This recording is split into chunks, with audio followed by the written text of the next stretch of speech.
Pai do Senhor, queridos, sejam bem-vindos a mais uma edição do podcast EBD em Síntese. Desta feita, a lição número 6 da lição de Juvenis. Comigo aqui, o nosso irmão Reinaldinho. Pai do Senhor, Reinaldinho. Pai do Senhor José, Pai do Senhor, meus irmãos. Muito bem. E Milka também, Pai do Senhor, Milka. A paz do Senhor José, a paz do Senhor Reinaldinho, a paz do Senhor professor, papai, aluno, mamãe. Sejam bem-vindos a mais um episódio do nosso podcast. Muito bem, graças a Deus, finalmente todos juntos novamente. Mas vamos lá, uma lição tão importante sobre a missão social da igreja.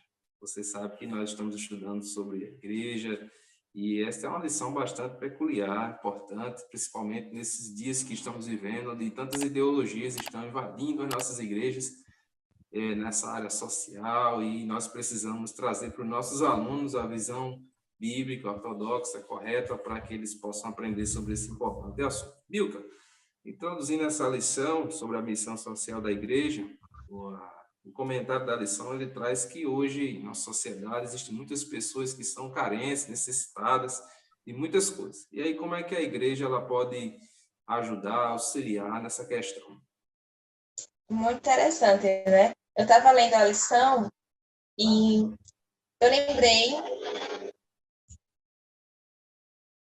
eu lembrei de uma situação que nós estamos vivendo. Ela casou muito interessante. Essa situação entra no viés político, querendo ou não, mas nos chama também a atenção a situação das tribos indígenas em nosso país. A gente tem visto nessa semana que estamos gravando um olhar um pouco mais atento, principalmente a uma tribo em específico, com relação à ajuda humanitária, a situação que eles estão vivendo naquele lugar, situação de desnutrição, de mortes por falta de assistência. E às vezes a gente se pergunta o que é que a igreja tem a ver com isso? O que é que a igreja tem a ver com ajudar ao próximo, com a assistência social? Se é só com os distantes, se é com o próximo, e isso que a gente vê nessa lição. Cristo, ele nos deixou um chamado à grande comissão. Nós somos vocacionados e chamados a cumprir com esse Cristo, de ir por todo mundo e pregar o evangelho a toda criatura, ensinar, discipular, batizar. Mas, junto com isso, ele também nos deu exemplos durante a sua caminhada cristã, e a igreja primitiva também vai fazer isso, e a gente vai ver isso no decorrer dessa lição, desse episódio, que é o serviço ao próximo, o servir à nossa sociedade, ajudar a essa sociedade a ajudar o nosso próximo. E esse próximo vai ser tanto aquele que está conosco dentro de casa, conosco dentro da igreja, e que está fora desses ambientes, mas também é o nosso próximo. Perfeito. A gente vê que isso não é novidade, não é novo, né? A necessidade que a sociedade tem.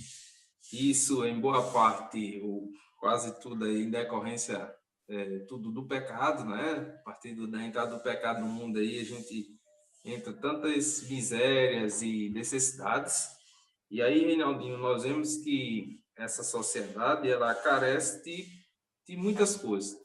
A gente vê a necessidade espiritual, principalmente, que é a necessidade maior do homem, a necessidade de salvação, de se encontrar com Cristo, mas também uma necessidade material, que inclui aí um combo, uma série de coisas que são essenciais, são necessidades também a todos os seres humanos. Novamente, a parte de meus irmãos, é verdade. E uma coisa que a Bíblia,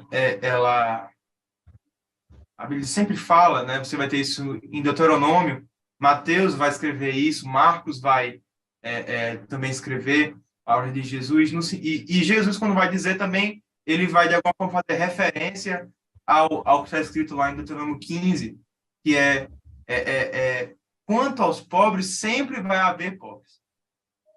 Deuteronômio 15, 11 vai dizer que nunca deixará de haver pobres na terra. Por esse motivo, eu te ordeno, abre mão em favor do teu irmão, tanto para o pobre, como para o necessitado da tua terra. E aqui é o seguinte, aqui é uma ordenança que nós temos de um assistencialismo, né, na verdade, não, ou seja, não só a mensagem do evangelho tem que ir recheada de graça, de poder e de unção, mas ela também transforma vidas, não é verdade? Então, a ideia aqui é que você tem dois grandes grupos de caridade que deve ser feito, né? E a caridade aqui é a ideia do caris, né? Do amor ao próximo, do amor que você dispensa a outras pessoas de maneira material. Por que não dizer também de maneira material? A ideia aqui é que você tem aquele que é o pobre, que não é o seu irmão, aquele que está deitado na calçada, que você não conhece, e também aquele que é da própria igreja. A gente vai observar aqui, na igreja primitiva, ao longo desse estudo,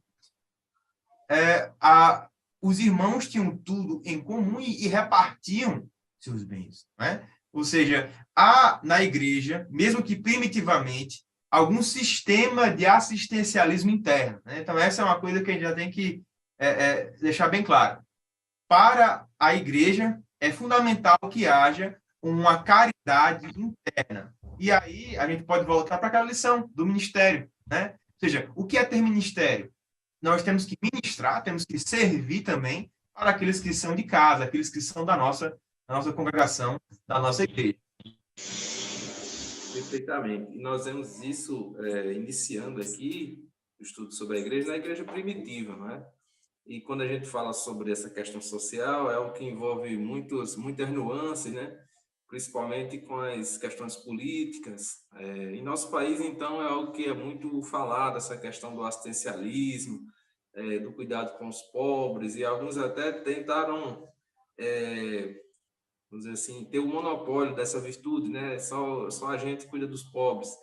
E quando, na verdade, nós, como cristãos, nós não podemos ficar esperando apenas que o Estado, que o governo faça a questão social, o assistencialismo. Nós, como igreja, também temos uma responsabilidade social. É verdade que a missão prioritária do evangelho, da igreja, é a pregação do evangelho.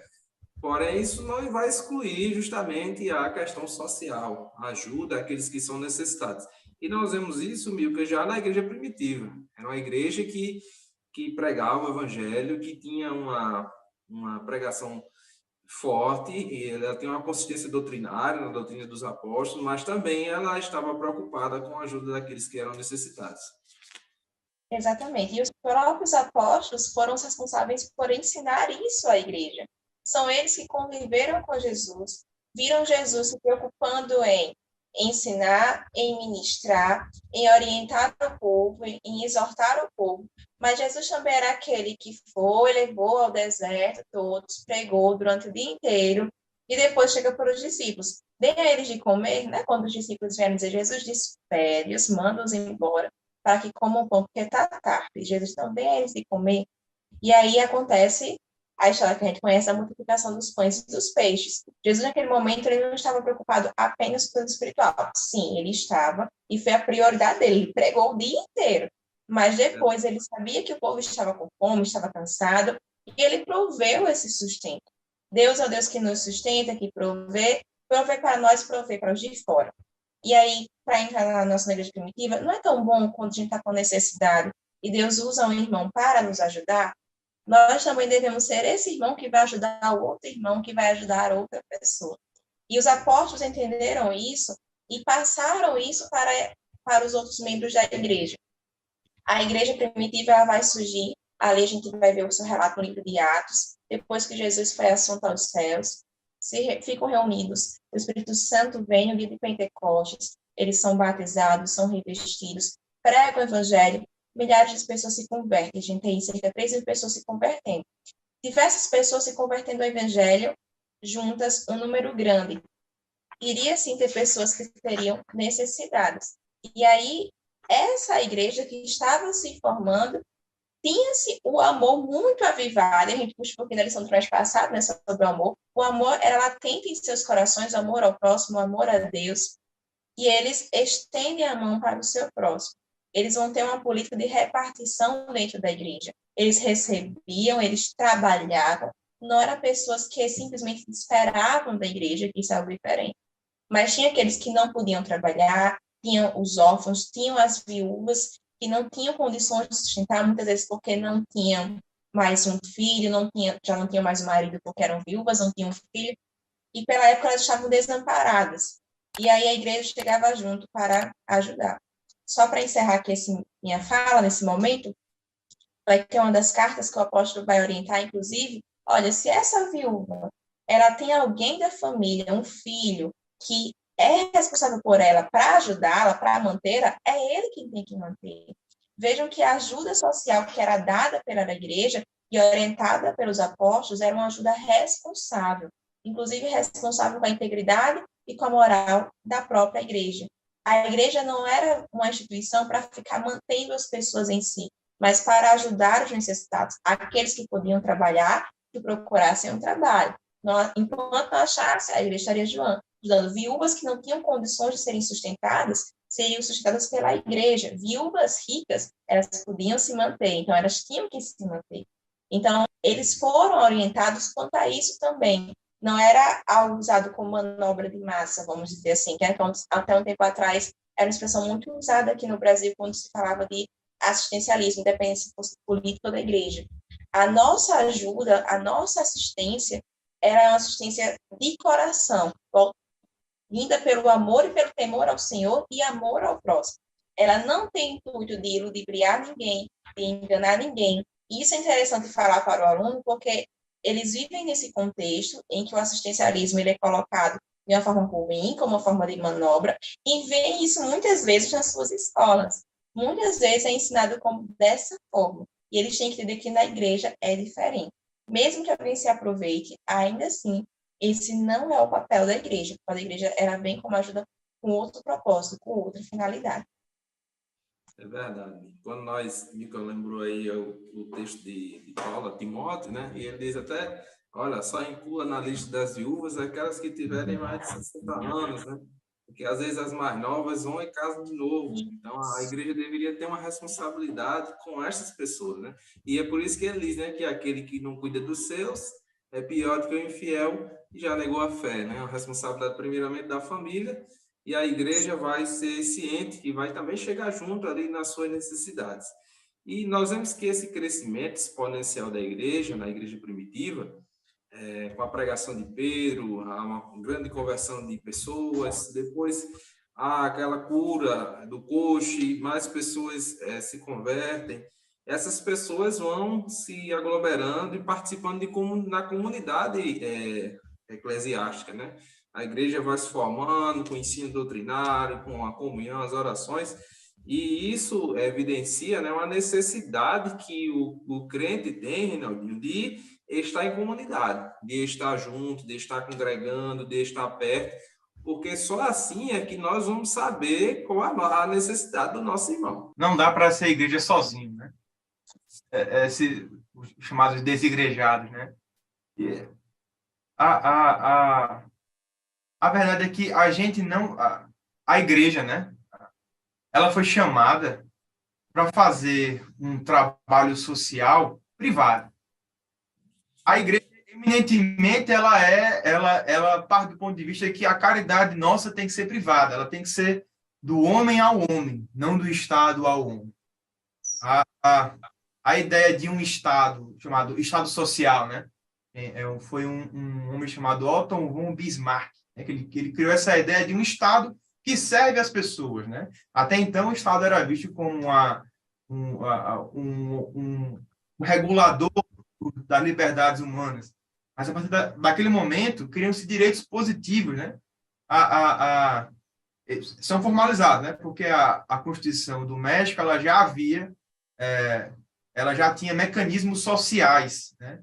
Como direito à saúde, né? A grande ideia é que você tenha a Constituição como uma forma de tirar essa opressão do Estado. Por isso que chamam de direitos negativos, ou seja, eu estou tirando o direito do Estado me taxar, me controlar. Mas a partir desse momento, nós temos o quê? Social. Prover, dar, aquele que dá de comer, dá o remédio, dá a cirurgia. Só que a igreja é diferente. A igreja não é um Estado social. Nós não somos uma igreja social. Na verdade, a nossa sociedade, nós vivemos a contracultura. Então, a nossa caridade, como o Milka falou, ela é feita com responsabilidade, porque ela é uma responsabilidade que é feita contra a cultura. Nós damos o alimento, nós damos o pão, damos a roupa, mas nós temos uma cultura do céu. Por isso que a igreja, tem muita gente que fala, o meu dízimo e não dou para os pobres. Ora, porque uma coisa é uma coisa, outra coisa é outra coisa. É mais importante que você dê a Deus do que você faça do que você dê aos pobres. Por quê? Porque, veja bem, meus irmãos, a caridade, em primeiro lugar, se você vai olhar na igreja primitiva, ela acontece no âmbito interno. Certo?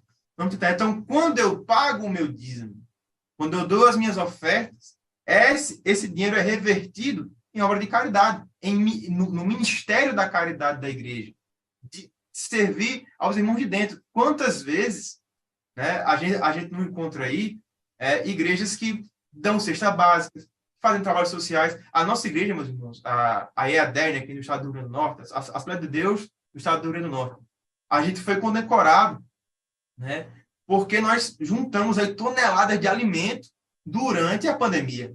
Então, vejam, meus irmãos, isso é obra da fé, do compromisso do dizimista, do ofertante. Né? Então, existe uma forma da igreja fazer a caridade. E é essa a forma da igreja fazer a caridade. Né? Tinham tudo em comum entre eles. Entre eles. Então, essa é a maneira, é o arquetipo criado pelo próprio Senhor, inspirado pelo próprio Espírito Santo aos apóstolos, para construir uma forma de caridade, como o Mico falou, espiritualmente responsável. Né? Se eu puder aqui, eu gostaria de mostrar para vocês um esquema disso em forma de uma ilustração que pode ser utilizada em sala de aula. Você com um quadro, pode ser até uma cartolina, né? É o seguinte, se fosse um prédio. Um prédio. Então, você vai ter no prédio, você tem prédio aqui, e na base desse prédio, eu vou fazer aqui um tetozinho, é um prédio meio feio, mas os irmãos engenheiros me perdoem. Aqui embaixo do prédio, a gente tem o quê? A fé. A fé em Deus. Mas essa fé é muito fácil. Porque ter fé, todo mundo tem. E às vezes a sua fé ela é meio fraca, meio bamba, meio descatembada. Mas aí essa fé tem que ser no amor de Deus. De Deus.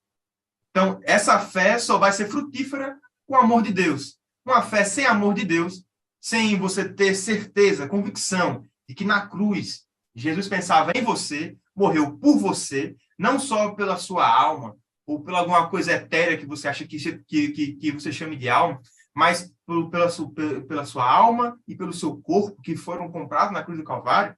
Aí sim, essa fé é verdadeira.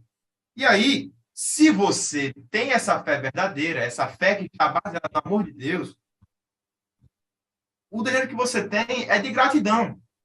Você quer que também os outros conheçam esse desejo. E você sente amor pelas almas. Assim como Cristo teve amor pelas almas, você também tem amor pelas almas. E aí você vai ter o quê? A caridade. A caridade. Só que tem um problema. Para eu chegar na caridade, eu preciso passar pelo segundo andar. Não dá para eu ter caridade sem ter fé. Tudo bem, é verdade. Mas não dá para haver caridade sem haver santidade. Veja como é interessante. Aqueles que não possuem santidade produzem obras. Produzem, com certeza produzem. Mas não é a caridade de Deus. Não é a caridade que vem do Espírito Santo. Não é aquela caridade que está fundamentada lá em Romanos 13. Perdão, em 1 Coríntios 13. não é? Mas em Romanos 12, 13, perdão, vai nos dizer que nós devemos para todos o amor, né? Então, ou seja, nós fomos amados, por isso nós temos que retornar o amor a Deus e ao próximo, mas para isso existe um caminho, que é a santidade. Essa santidade, ela tem uma coisa que a gente não pede tanto, que é uma virtude. Nós não pedimos muito, que é a esperança.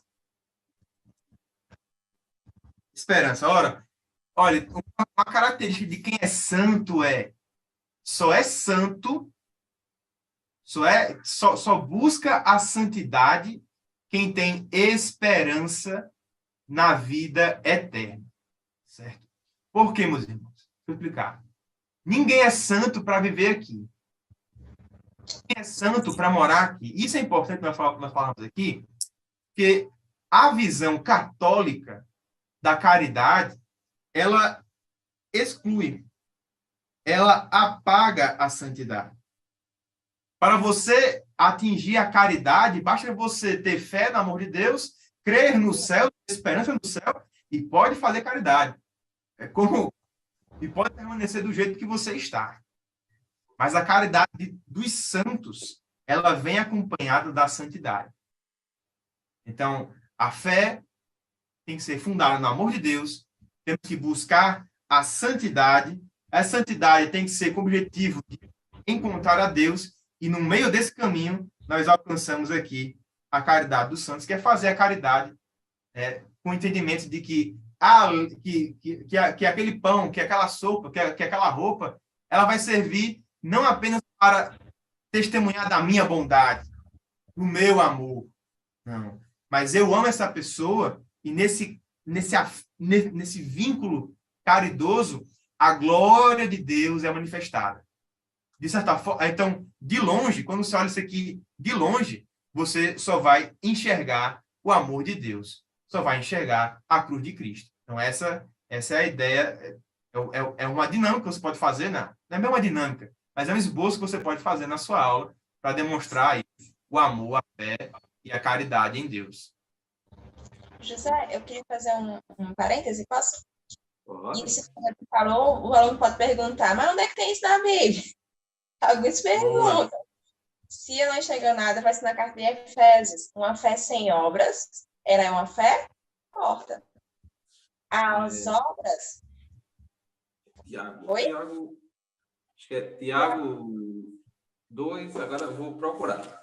Tá. Enquanto eu vou falando aqui, Tiago também fala que a verdadeira religião é a gente atender os órfãos e as viúvas, né? Que é a questão dessa caridade. Mas o apóstolo Paulo vai dizer que a fé sem obras é uma fé morta, porque é necessário que essa fé seja manifestada de alguma forma.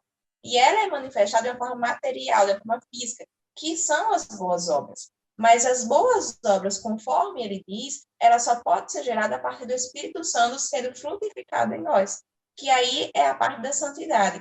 E o nosso aluno tem que entender isso. Existem muitas pessoas que são boas, no sentido de que não cometem crimes, às vezes nem sequer falam palavrão, ajudam os outros, têm boas obras, só que elas não têm a fé. Outras pessoas usam as obras para justificar o ganho da salvação. Eu preciso fazer para ser salvo. Isso não só no nosso país, a gente fala isso em escala mundial. Diversas religiões vão trazer as obras, a bondade e a caridade como sendo instrumentos de ganho para uma vida melhor. Para uma vida melhor pós-morte, para uma vida melhor aqui. Oi? Pode? O espiritismo, por exemplo, né? O espiritismo também. O budismo, ele traz a questão do nirvana, que é um estado espiritual alcançado, que depende dessas obras, dessa bondade, e de outras coisas também que a gente não vai adentrar aqui, né? Mas bem por cima, bem geral, seria isso. É até complicado fazer na internet, porque entra muitas nuances. Mas... Milka, eu vou colocar aqui, já que você falou, para realmente o professor, né? Então tá aqui, pessoal. Tá em Tiago, tá bom? Isso. Tiago 2, você pode ler do 14 ao 26. Acho que vai ser suficiente. É suficiente. Certo? Show. Vocês podem fazer até uma leitura coletiva em classe com seus alunos. A lição ela vai focar muito no livro do Evangelho de Mateus e no livro de Atos, mas lembre-se que na Bíblia tem outras referências que puxam esse assunto de forma aprofundada, e é interessante trazer essas outras referências para o seu aluno. E aí eu continuando aqui, já para aqui na nossa lição, quando fala no tópico 2 sobre a responsabilidade social da igreja primitiva, que foi por isso que eu comecei com esse parênteses, né? A responsabilidade da igreja, ela era da igreja, mas ela já vinha dentro da cultura também. Então, no Antigo Testamento, Deus tinha instituído ao povo de Israel, ao povo escolhido dele, que eles ajudassem aos pobres, inclusive aos estrangeiros. Então, isso foi algo instituído por Deus. O ajudar, o fazer o bem, é algo cultural, que está, de alguma forma, dentro da humanidade, porque é uma característica de Deus que é colocada na humanidade, mas ela é deificada por conta do pecado. Então, o aluno pode questionar, mas fulaninho não é crente, não é Jesus, mas é uma pessoa boa. Sim, é uma pessoa boa, mas isso não garante a salvação. Essa bondade que existe nele é uma característica impressa do próprio Deus, porque foi Deus que criou. Inclusive, é uma prova que Deus existe. Porque é a própria bondade dentro de nós, expressa em nós, mas por conta do pecado é culpada. Ele é culpada por quê? Por conta das intenções. Qual a intenção dessa pessoa fazer? Ela está fazendo porque ela sente remorso? Ela está fazendo isso porque ela acredita numa ideologia política? Ela está fazendo isso porque ela acredita numa filosofia social?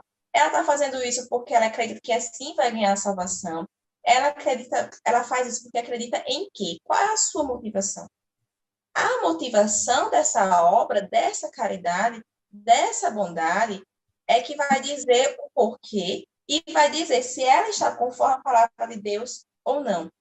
Pessoas ditas boas existem em todos os lugares, mas o que Deus procura em nós não é pessoas boas. Deus procura pessoas que sejam obedientes à palavra dele, porque isso vai bastar para que ele entre nesse processo de santificação, buscando ao Senhor, o Espírito Santo vai transformando ele e ele vai automaticamente desejando fazer as boas obras por amor ao seu próximo. E aí era isso que a igreja primitiva sentia. A igreja acreditava que Jesus ia voltar a qualquer instante. Não é como nós que a gente planeja nosso futuro da vida todinha para deixa Jesus vai voltar depois disso. Né? A gente planeja tudo e acha que Jesus vai voltar depois. Eles não. Eles acreditavam que Jesus era para agora, para qualquer instante. E isso fazia com que esse amor pelo próximo também se estendesse. Tinham que pregar mais, tinham que ensinar mais. Não quero que minha família vá para o inferno. Quero que eles aceitem Jesus. E se desprendiam também materialmente. Então, levavam tudo aos pés dos apóstolos, que dividiam isso e repartiam e administravam conforme as necessidades da igreja. Hoje, a gente entende que a gente não consegue levar tudo para a igreja, tudo que temos para ser repartido. A gente pode levar algo para ser repartido. Muitas igrejas ainda têm a campanha do quilo. Eu conheci como campanha do quilo, outras campanhas de cesta básica. Você pode fazer parte disso, você pode fazer uma oferta em especial, chegar no departamento social da igreja e ajudar, indo mesmo, levando a cesta básica, sendo da equipe, você pode ajudar dando esse alimento e você deve incentivar a sua aluna a fazer isso. Desde cedo, eles têm que entender a razão por qual essa ajuda é necessária, que a gente já comentou aqui, e eles têm que entender que eles têm que fazer também. Começa de cedo. Muito bem. E uma coisa que o Reinaldinho me falou me fez lembrar o seguinte: às vezes as pessoas não vou entregar a minha oferta, dizem, eu vou dar para caridade, aos pobres, etc. Só que uma coisa não anula a outra, né? Nós temos a nossa responsabilidade diante de Deus de gratidão, de devolver aquilo que é do Senhor, e isso não vai restringir a nossa colaboração àqueles que são mais vulneráveis, né? O C.S. Lewis, no livro, acho que é o Cristianismo Puro e Simples, ele disse que se a caridade, se aquilo que a gente dá não nos faz falta, ela é uma caridade vazia, né? Então, às vezes, eu vou dar só o que não serve para mim, eu vou doar aqui porque não... E será que isso realmente é uma caridade? Então, nós devemos refletir, repensar sobre isso, né? Se a nossa gratidão a Deus deve ser só 10%, a gente devolve lá o dízimo, ou se a gente deve devolver mais através de outras contribuições. José, é a pessoa... Quem fala isso, em primeiro lugar, é uma pessoa que quer ser melhor do que Jesus. Porque quando o Judas Iscariotes vai dizer, olha, essa mulher devia ter pegado esse perfume aqui, vendido, ele valia 300 denários, né? Então, valia muito, vendido e ter dado aos pobres. Aí Jesus fala, não. Aí que ele vai dizer, sempre vai haver pobre, mas vocês nem sempre terão a mim. Né? É o coração de Marta e o coração de Maria. Nós temos que ter, obviamente, né, um coração grato, generoso, aberto, mas não podemos deixar de ser fiéis ao Senhor. Essa característica é muito importante. Então, são pessoas que querem ser tão pragmáticas que acabam sendo infiéis ao Senhor. E, na verdade, é melhor ser obediente a Deus, né, do que a gente sair aí por esse meio de mundo. E existem muitas doutrinas, né, muita gente que ensina falsas doutrinas acerca do dízimo. E isso é importante, porque o dízimo está ligado à caridade, como nós falamos aqui. Existe uma correlação entre o serviço feito pela igreja e pela caridade, e pelo ministério da caridade. Então é isso. Leia em casa, professor. João 12, do 3. Jesus vai dizer, deixe Maria em paz. Ela fez isso como preparação para o meu sepultamento. Olha só. Vocês sempre terão os pobres com vocês, porém eu não estarei com vocês por muito tempo. É a pessoa típica que quer ser melhor do que o próprio Cristo. É verdade. E nesse sentido, por exemplo, quando a gente fala do Antigo Testamento, nós vemos que não existia só o dízimo lá que você entregava uma vez por ano. Existia um dízimo, chamado dízimo diaconal, que você a cada 3 anos pegava lá o seu dízimo e você entregava aos órfãos, às viúvas, ao estrangeiro. Então, não existia só aquela contribuição de 10%.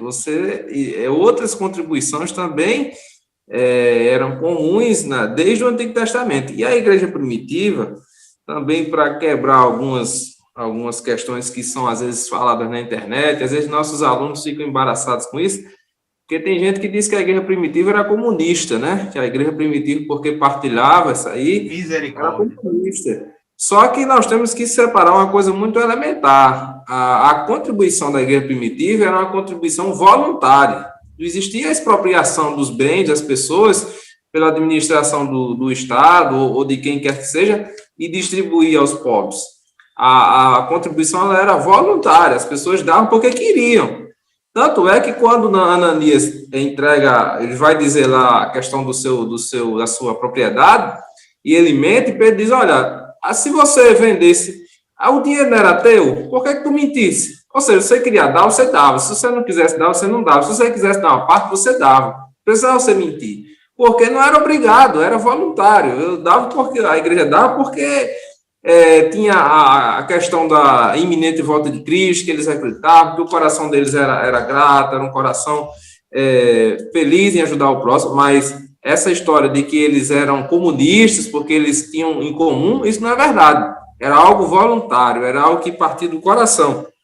E isso até causou um problema depois, né? Porque depois houve uma grande fome e a igreja ficou necessitada. E aí é por isso que Paulo vai pedir às igrejas, por exemplo, a igreja de Corinto, para fazer uma oferta e levar para Jerusalém, porque houve uma fome e os irmãos ficaram necessitados. Mas que havia contribuição forçada, que era comunista, isso nós temos que explicar bem para os nossos alunos, porque isso é uma falácia. Multiplicação de pão só com o milagre de Jesus. Não tem tanta saída, não. É só milagre. Não dá para...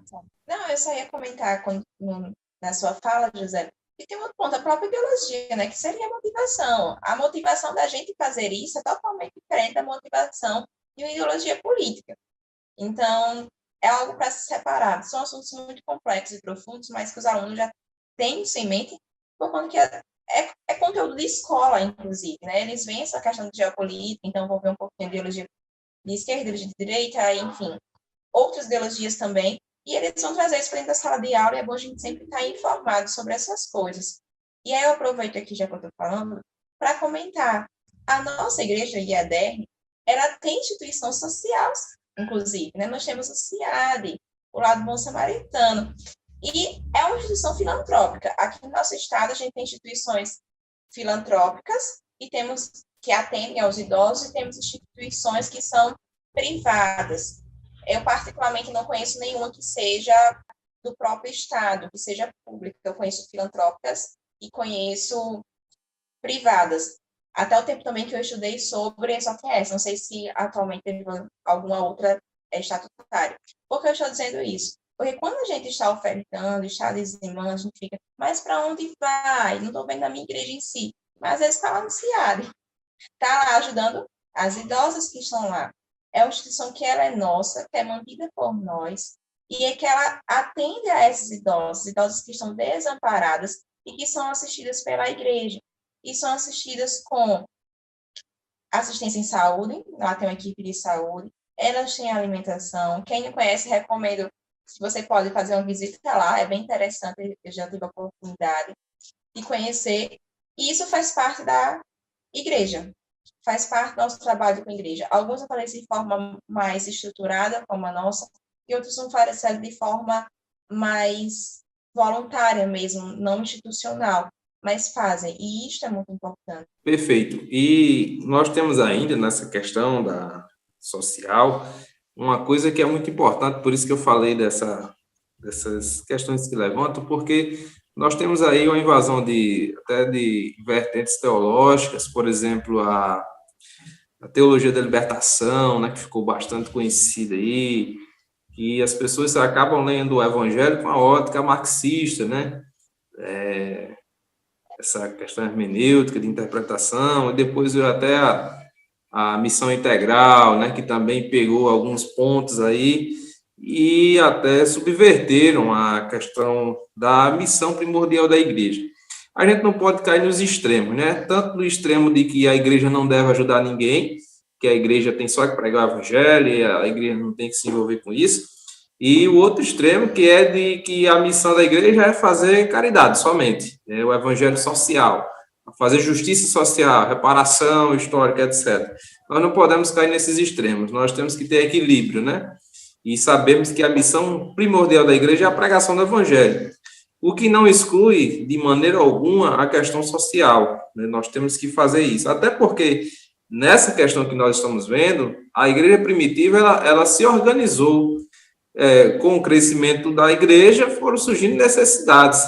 E uma delas foi justamente a questão de distribuição de recursos para viúvas, né? E aí se levanta uma grande questão na igreja primitiva, que está no livro de Atos, capítulo 6 de Atos, onde as viúvas dos gregos, né, as viúvas helênicas, né, elas estavam reclamando porque não havia uma distribuição justa ali da ajuda social. E então, os apóstolos, eles agora vão ali se reunir e decidem, então, instituir o que a gente conhece hoje como os 7 diáconos, né? E aí eles ficariam responsáveis, Reinaldinho, por essa distribuição para... E interessante que os diáconos, eles eram dos helenistas, eles não eram judeus, eles eram helenistas, porque eles ficariam justamente responsáveis por essa questão social, porque os apóstolos disseram, olha, a nós cabe pregar o evangelho, nós não vamos deixar da pregação para fazer esse serviço. Também seria demais, né? Queria que os apóstolos fizessem tudo. Eles agora designaram homens com competência para fazer essa atribuição. É verdade. E aqui há um ponto importante, nós podemos falar, que é realmente a qualidade desse serviço prestado, sabe, José e Milka? Porque, assim, vamos lá. Chegou o final de ano, vamos fazer uma doação de roupas. Caridade. Fazer caridade. Bem, mas fazer caridade não é dar o nosso pior ao outro. Não é dar aquilo que não presta para o outro. Certo?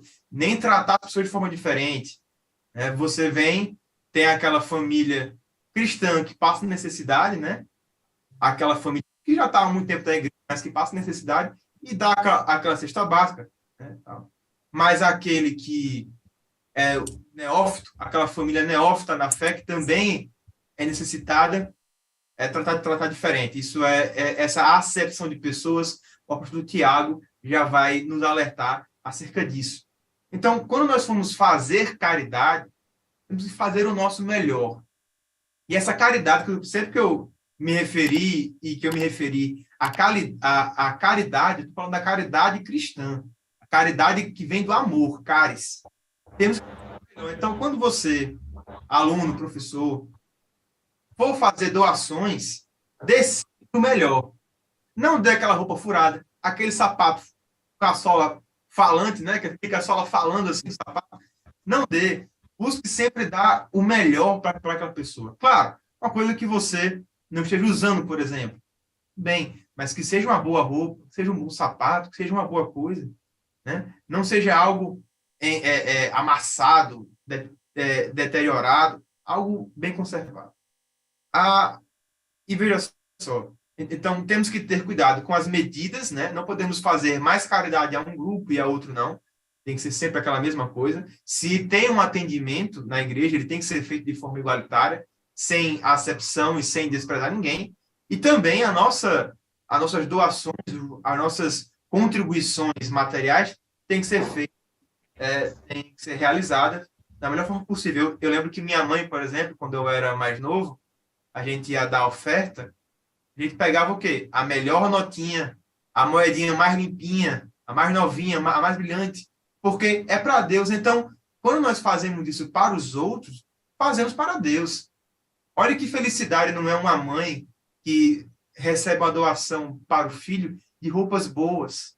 Como o coração dela não se alegra e como a fé dela não vai ser renovada, edificada. Eu sempre gosto de ouvir esses testemunhos de Deus, que ele faz coisas assim impressionantes. A pessoa está passando fome e Deus manda uma feira na casa da pessoa. Ouvimos muito isso, né? Então, esse tipo de coisa é um Deus, o nosso Deus, além de ser um Deus missionário, um Deus que se revela, é um Deus caridoso. É o Deus de toda a provisão. É o Jeová Jireh.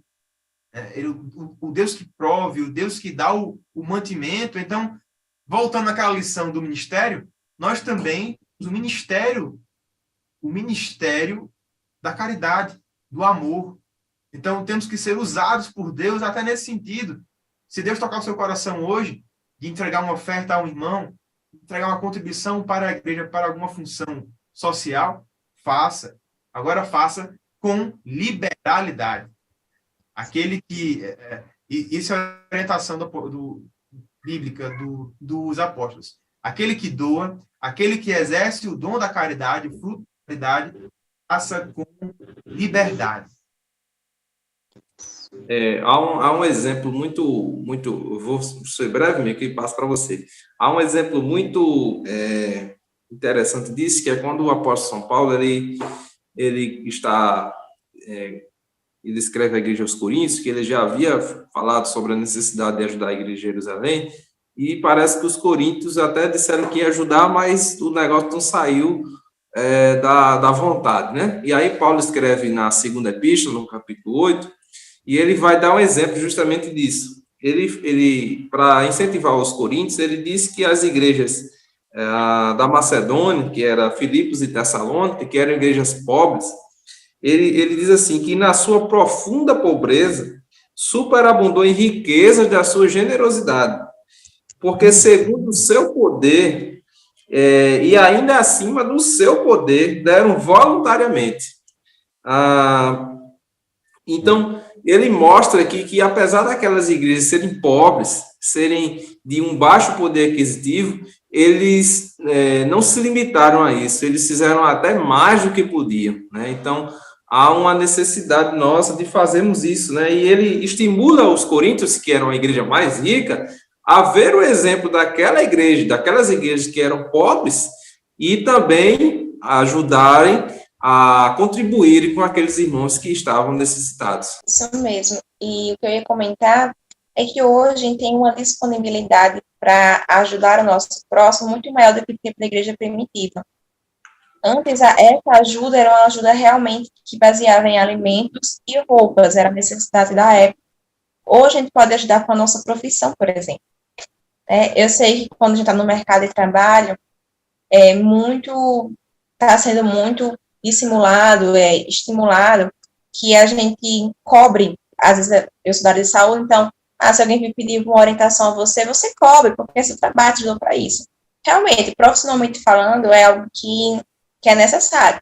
Mas, às vezes, a gente pode fazer um pouco diferente, sabe? Não em todos os casos, claro que a gente tem que ter o nosso sustento, certo? Mas, às vezes, tem um irmão na nossa igreja, ou então uma pessoa que não é da igreja, porque a caridade ela não é só para dentro da igreja, que está realmente necessitado de uma ajuda, talvez precisando, no caso, ser enfermeira, precisando ser aplicada uma medicação, e não tem como pagar na farmácia ou pagar uma outra pessoa, e eu tenho conhecimento, essa pessoa necessita de medicação, eu não vou fazer, a pessoa chega até mim, não, só se me pagar. Onde está o amor? A lição vai falar também de amor fraternal, tópico 3. Eu posso ajudar essa pessoa, eu posso fazer o bem a ela, mas eu não vou porque não vai trazer um retorno profissional para mim. Onde é que está o amor nisso, sabe? A gente pode ajudar de outras formas com a nossa profissão.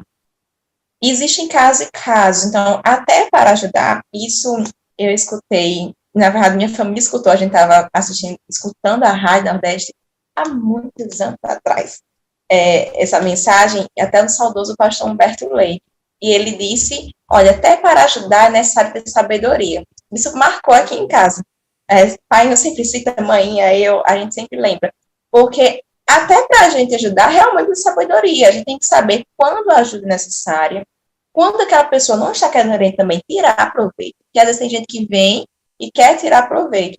Às vezes ajudar o próximo, sabe o quê? Você talvez tenha uma empresa, aquela pessoa precisa trabalhar, às vezes você tem uma vaga para aquela pessoa. Você pode, não sei, um período de experiência, às vezes a ajuda é essa. Às vezes a ajuda é orientar, olha, eu sei que existe o CRAS, o CRI, não sei, uma instituição social que possa lhe ajudar. Existem várias formas de a gente fazer caridade. Hoje não é só o alimento, hoje não é só a roupa. A gente tem menos desculpas perante Deus sobre a ajuda, sobre o que fazer pelo nosso próximo, porque nós temos tanto de acesso, quanto várias formas e várias necessidades para ajudar. E a gente consegue, ou com orientação, ou com uma roupa, ou com comida, ou com sua proteção de alguma forma. Mas é necessário o amor fraternal. Se esse amor ele não existir, isso não vai acontecer. E no mundo em que se cumpre o que a Bíblia diz, que o amor de muitos esfriará, e também que o amor ao dinheiro é a raiz de todos os males, essas duas coisas juntas na sociedade, a gente vai ver, sim, muitas pessoas sem amor, sem ajudar, muita ganância, muito egoísmo. Mas nós não podemos nos contaminar com isso, devemos ajudar. Tanto para ser exemplo para os nossos alunos, quanto porque é uma obrigação nossa, quanto igreja, este amor ser reverberado ao outro em forma de uma boa obra. Perfeito. É aquela história que a gente ouve muito na política, né? Você vai dar o peixe ou você vai ensinar a pescar? E aí quem está no governo dá o peixe, aí quem está fora diz, nós tem que ensinar a pescar. Aí quando quem está fora entra e faz a mesma coisa. A igreja também a gente precisa ter esse discernimento. Às vezes você precisa dar o peixe e às vezes você precisa ensinar a pescar, né? Existem pessoas que necessitam de por exemplo, uma formação profissional. Às vezes você tem um irmão que está recebendo a caridade ali, a ajuda da igreja, e você pode ajudar a ele sair daquela situação, né? Enquanto ele não sai, você vai ajudando, a igreja vai contribuindo, vai colaborando, mas também ajudando de outra forma. Se você é um empresário, você pode ajudar a capacitar ele em alguma profissão para que ele tenha uma expectativa futura, né? Uma expectativa de vida profissional. E isso, a igreja hoje é composta de muitas pessoas, de vários ramos sociais aí, que podem também, de certa forma, ajudar a esses irmãos, os domésticos da fé, né, que o apóstolo São Paulo nos instrui a ajudar, principalmente, a sair da situação muitas vezes, de miséria, de pobreza. Então, nós temos que ter discernimento, porque hoje, infelizmente, né, tem muitas pessoas que estão na igreja, mas que estão, assim como na época de Jesus, estão só pelo pão, o que comeram e se alimentaram. E nós temos que ter cuidado e discernimento nessa questão, Reinaldinho, porque isso é algo que, infelizmente, está bastante comum aí em nossas igrejas. É perigoso, né? Muito perigoso, porque você tem... eu já ouvi até relatos, irmã Milka, professor irmão José, professora Milka, de pessoas que vêm, entregam uma profecia, uma mensagem, uma coisa, obviamente não vinda do Senhor, né? E logo após pedem dinheiro para uma passagem, dinheiro para alguma coisa. Olha, meus irmãos, nós temos que ter o discernimento espiritual. Porque essas pessoas vêm sempre trazendo, sempre querendo uma fatia, né, das nossas bênçãos. Na verdade, interessante que quando Deus pede para nós entregarmos alguma coisa, sempre é a gente que vai lá deixar, né? Claro que às vezes vem um pedinte, vem um irmão assim, e a gente dá liberadamente. E veja só, a ideia não é que você empreste, tá? Não empreste as coisas. Não empreste eu vou lhe dar e depois você devolve. Se for com um amigo, tudo bem, você pede empréstimo. Se for alguém que está na mesma condição que você, ou até maior, empreste. Depois você pega de volta, sem juros, obviamente. Ninguém aqui é agiota, né? Agiota. Mas dê sempre de volta. Dê aquela coisa. Meus irmãos, já teve várias vezes, né, que a gente tá assim, num congresso, em alguma coisa, e vem alguém pedindo dinheiro. Uma vez eu tava, e aí veio o irmão pedindo dinheiro no WhatsApp. Um irmão, né? Meus irmãos, ele falou que tava passando fome, não tinha o que comer, e pediu ali um dinheiro. Mas, o irmão era meio fortinho, sabe? Tem certeza? Primeiro, eu disse, venha para a igreja, que vai ter almoço aqui. Você pode vir comer aqui. Num instante, a conversa se acabou. Não pediu mais nada, porque ele queria dinheiro para outra coisa. Ele não estava com fome. Então, esse discernimento espiritual é muito importante, porque não vamos deixar, nós temos que andar vigilante, né? Temos que ser santos, puros como as pombas, mas prudentes como as serpentes, né? Ninguém é tão crente que não seja a ponto de ser bobo, né? Temos que ser do Espírito, de alguma forma. E nesse sentido, você pode dizer, não, o irmão está desestimulando a gente contribuindo. De forma alguma, você não perde nada se você ajudar essa pessoa. Quem está perdendo é ele.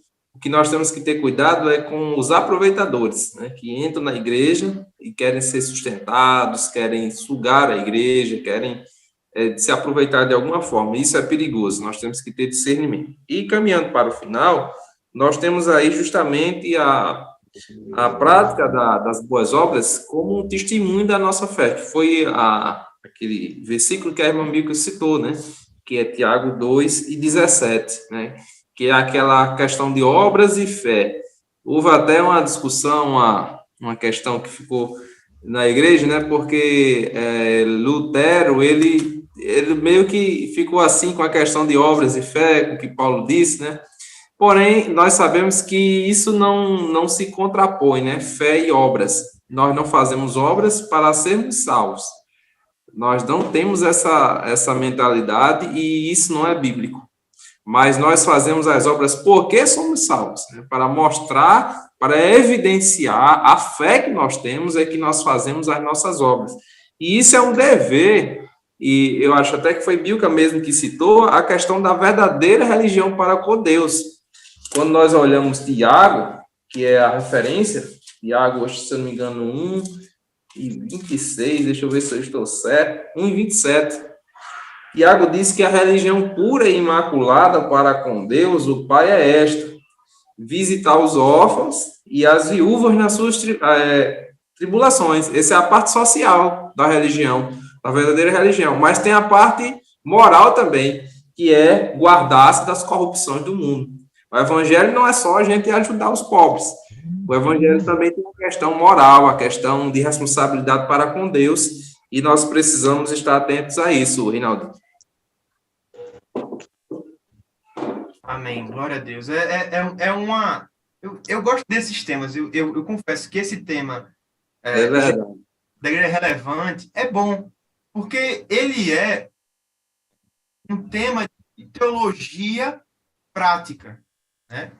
ele não é uma teologia que você vai sentar e vai dizer, olha, porque tem 3 fundamentos da caridade. Não sei o que, não é teoria. Quem fala disso, quem fala sobre caridade, é porque faz.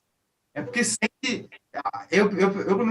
Quando falo disso, eu sinto uma ardência em mim. Né? A gente tá na igreja, a gente vê o irmão passando necessidade, passando uma coisa. Por que não? Por que não ser usado por Deus, sabe? Às vezes, o cara nem quer dinheiro. Às vezes, o irmão nem precisa do seu dinheiro, nem de comida, nem do cara. Ele só quer um pouco do seu tempo. Né? Tem profissionais que recebem dinheiro por honorário, ou seja, por horas. Pegue um pouco do seu tempo. Se tempo é dinheiro, faça uma oferta a Deus do seu tempo. A cada semana, então, todo dia, não sei como é que está o seu tempo, ligue para alguém. Não, estou ligando para conversar com você. Quantas pessoas não querem só ouvir? Então, essa é a caridade cristã. Essa é uma teologia prática. Eu lembro de um pastor, não lembro agora do nome dele, mas ele foi dar uma aula sobre missiologia no curso da STADEB. E aí, você ia chegar na sala, pegar um livro, começar a falar sobre missiologia. O que é missões? Esse pastor disse, não, tudo bem, eu vou dar uma introdução, depois vamos arrumar umas caronas e vamos evangelizar. Vamos fazer. Então, quando fechar aqui o vídeo, você já pode colocar a sua aula em prática. Já pode ligar para o seu aluno, nem como é que você está, tudo bem com você. Procure, se interesse pelo seu aluno. Mostre para ele que você se importa com ele. Às vezes, a melhor doação que você pode fazer é o seu tempo. É você chamar alguém para tomar um café na sua casa. Não tem que ser um banquete, uma pizza, não. Vai ser para conversar, sabe? Essa coisa, sempre, essa lição da caridade, ela está intimamente ligada com a lição de número 3, eu acho que é 3 ou 4, vai falar sobre o ministério. O ministério não é pastoral somente. O ministério é o sacerdócio real dos crentes. Nós somos aqui na Terra, nós precisamos ser uma igreja relevante a isso, é você mudar, transformar a vida das pessoas. Seja com um pedaço de pão, ou com a sopa, ou com a conversa, ou com a poderosa pregação da palavra de Deus. Né? Obviamente que, no final, tudo resultará para a glória de Deus. Nós somos só apenas instrumentos. Né? Toda a caridade, toda boa obra que você faça deve brilhar no outdoor, a agenda marcada deve estar Deus no lugar. Você tem que se esconder. Tem que ser uma elipse do homem, né? E botar o nome de Deus em caixa alta. Só Deus aparecer através da nossa boca.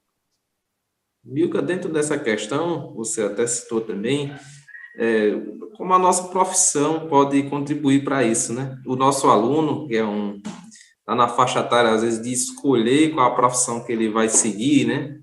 Pode estar com lá 17 anos, está ali no ensino médio, no 3º ano, e ele vai escolher o curso que vai seguir.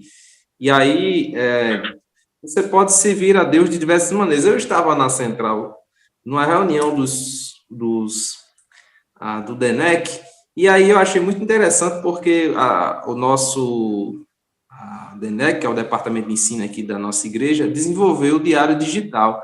E quem foi que desenvolveu? Foram 2 irmãos que são programadores. Você pode dizer, mas eu fiz um curso lá no informática, como é que eu vou ajudar a minha igreja? Esses irmãos, voluntariamente, desenvolveram um programa para fazer um diário digital da escola dominical. Eu achei aquilo brilhante, porque você pode dizer, mas a minha profissão, será que eu posso ajudar em alguma coisa? Pode, né? E a igreja precisa dessas coisas. Você é um advogado, como o nosso irmão Rinaldinho, ajude alguém que precisa. Às vezes o irmão é pobre lá e tem uma ação e ele não tem como pagar, não tem como ir atrás. Você tem como, irmão, ajude, vá atrás, corra atrás. Você é médico e alguém na sua igreja, você sabe que tem uma necessidade, ajude. A igreja faz uma ação social, tem lá uma aplicação de flu, eu que sou dentista, tem que estar dentro também para ajudar, orientar os pais. Se você, enfim, é engenheiro, vá lá na sua igreja, às vezes a igreja está precisando de alguma manutenção predial. Enfim, você tem como. Isso aqui eu estou citando 3, 4 profissões. Mas se você sabe subir numa escada, e bater o martelo, você tem como Essa parte trabalhar. diminuindo, Não há ninguém né? tão rico que não possa receber, nem tão pobre que não possa dar. É verdade. Se você é pedreiro e alguém está precisando levantar uma parede, um banheiro, de uma casa de um irmão, de alguém da comunidade, e a igreja se junta, e você vai colocar um tijolo, cimento. Então, é uma riqueza, Milka, que nós podemos facilmente colaborar com aqueles que são necessitados. Exatamente. As formas de ajudar são inúmeras, né? Cada um tem condições de ajudar de uma forma diferente, até mesmo com orientação. Às vezes você é uma pessoa que passou por uma situação que precisou da ajuda de algum aparelho social. Eu tinha estado no CRAS, que é a assistência social, o CRI, que é a assistência em saúde da criança, e você precisou, você tem um conhecimento, e às vezes tem um irmão, um seu vizinho, alguém que está com uma situação parecida, e você pode dar essa informação que pode ser bênção na vida daquela pessoa, que ela vai agora conseguir uma atenção especializada, enfim. Às vezes é com sua própria profissão. O que a gente deve fazer é ajudar. Paulo já diz, né, que o bem que eu quero, esse não faço, mas o mal que eu não quero é o que eu faço, né? Mas é uma luta constante, porque realmente, por nós mesmos, por conta do pecado, muitas vezes a gente não quer ajudar por inúmeros motivos, cansaço, desânimo, incredulidade, a gente já perdeu, vamos dizer assim, a crença de que é bom fazer a caridade. Então, a gente precisa avareza. A gente precisa relembrar o motivo que é esse amor fraternal, relembrar que isso glorifica a Deus, é um testemunho de nossa fé, que devemos fazer isso com os de dentro de casa, os de dentro da igreja e os de fora também. A gente vai pedir sabedoria ao Senhor e vai administrando isso. Mas todos podem ajudar. Às vezes você é professor da IBD e líder de jovens, por exemplo, e pegando o exemplo aqui que José deu de levantar paredes, né? Levantar paredes, os irmãos estão precisando pintar a casa, não tem condição de pagar alguém e sozinho também não consegue pintar. Junta os jovens e vai. É uma ajuda, é caridade. Às vezes é uma situação pontual que está precisando ali, vocês podem se juntar em um grupo e ir. Às vezes é algo constante, talvez vocês percebam que na igreja de vocês têm profissionais de saúde, um exemplo, e que constantemente aparecem irmãos com muitas dificuldades para entender alguma coisa da sua questão de saúde, esse processo de saúde e doença. Vocês podem se reunir com o pastor e talvez tirar um dia de atendimento só para orientação, ou então promover a cada tantos meses uma palestra, alguma explicação sobre pontos de saúde que estão sempre aparecendo na igreja, diabetes, hipertensão. A igreja também faz esse papel. Trazer isso dentro da igreja, orientar sobre corpo, sobre saúde, é importante. Nós somos simples e morados do Espírito Santo, é importante no nosso corpo. E existem inúmeras formas de a gente ajudar, é importante que a gente coloque isso em prática. E coloque os nossos alunos juntos para praticar. Os adolescentes, alguns anos atrás, eu sei que é outra classe, mas já é para finalizar, teve uma lição muito parecida com essa. E aí a gente fez uma atividade prática, que foi estimular eles para no dia da ceia, que era a campanha do quilo, ou campanha de cesta básica, como chamaram na sua igreja, trazerem um alimento. Imagina se isso vira um hábito. Toda ceia, uma vez por mês, uma classe, pegar minha classe, juvenis, tem 15 alunos, 15 quilos de alimento, todo mês. Isso já ajuda muito.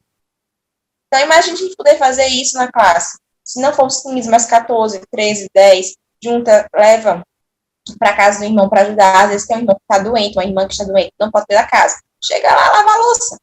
Às vezes uma irmã teve bebê há pouco tempo, essa irmã não tem família aqui, é só ela, o marido trabalha, está sozinha com o bebê. Junta com os irmãos da igreja, eles podem ir, às vezes levar um almoço, levar uma cesta de café da manhã. São ajudas. E isso também marca aquela pessoa. Marca o da igreja e estimula ele na fé, entende que aquilo que foi dito na palavra de Deus é real e se cumpre até hoje. E se for um não crente, por uma acaso é uma ajuda a um não crente, seja ajuda que for, mostra que ainda há pessoas que se importam, ainda há pessoas que são diferentes. Existem pessoas que são alcançadas, e eu testemunho, mas tempo não permite contar, mas que conheço pessoas que foram alcançadas, a pessoa e a família inteira, e isso perdurou por gerações, por conta de uma ajuda social. A igreja chegou junto para ajudar, a pessoa chegou junto da igreja, se converteu ela, marido, filhos, aí veio filhos, netos, bisnetos, por conta de uma ajuda social. Então, traz um impacto muito grande. Então, professor, estimule o seu aluno a ajudar e ajude também. Muito bem. Queridos, teríamos muita coisa a falar, mas infelizmente o tempo já é chegado, né? Mas que você, professor, possa fazer bom proveito desse podcast, desta gravação, que você, com certeza, professor, vai agregar outros conhecimentos através de outros canais de EBD, por exemplo, livros, e principalmente da palavra de Deus. Que Deus possa abençoar você, professor, aluno, que a aula sobre a missão da igreja, a missão social da igreja, seja uma bênção. Que Deus abençoe a todos, em nome de Jesus. Muito obrigado aos nossos companheiros, irmão Reinaldinho, irmão Milka, que Deus abençoe e abençoe a cada um que vai assistir esse vídeo. Fiquem com Deus.